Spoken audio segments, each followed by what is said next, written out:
হাতে এক দুদিনের ছুটি পেলেই ভ্রমণ পিপাসু বাঙালিরা ছুটে আসেন বোলপুর শান্তিনিকেতন ভ্রমণের জন্য।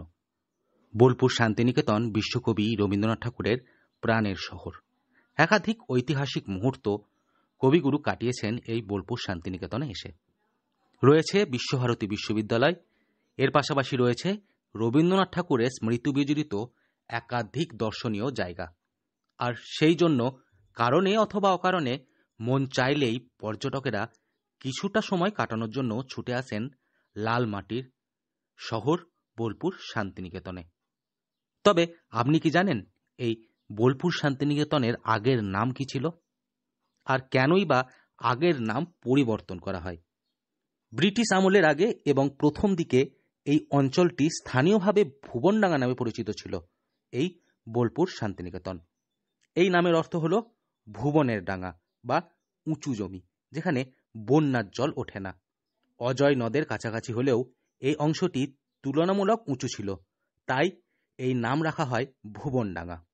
তবে পরবর্তীতে 1863 সালে যখন ইস্ট ইন্ডিয়া কোম্পানি এখানে রেল লাইন বসায় এবং স্টেশন তৈরি করে, তখন স্টেশনের নাম রাখা হয় বোলপুর।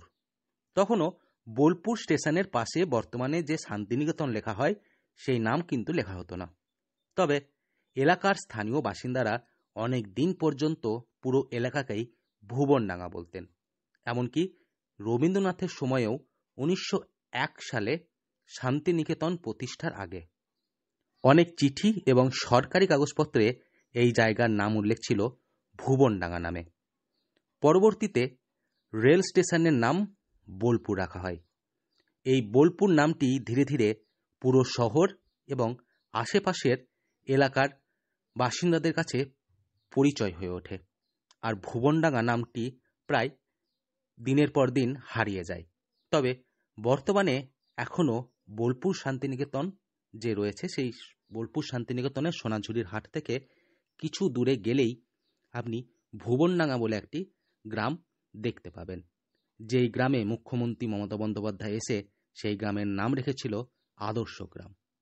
পুরনো নথিপত্র ঘাঁটলে জানা যায় 1940 কি 45 অথবা 50-এর দিকেও বয়স্ক মানুষেরা এই জায়গাকে ভুবনডাঙ্গাই বলতেন। 1970-এর দিকের বীরভূম জেলার গেজিটিয়ারে এখানে এই জায়গার উল্লেখ আছে। তবে এবার যদি বোলপুর শান্তিনিকেতন যান, তাহলে অবশ্যই এই তথ্যটি আপনার অনেকটাই কাজে আসবে।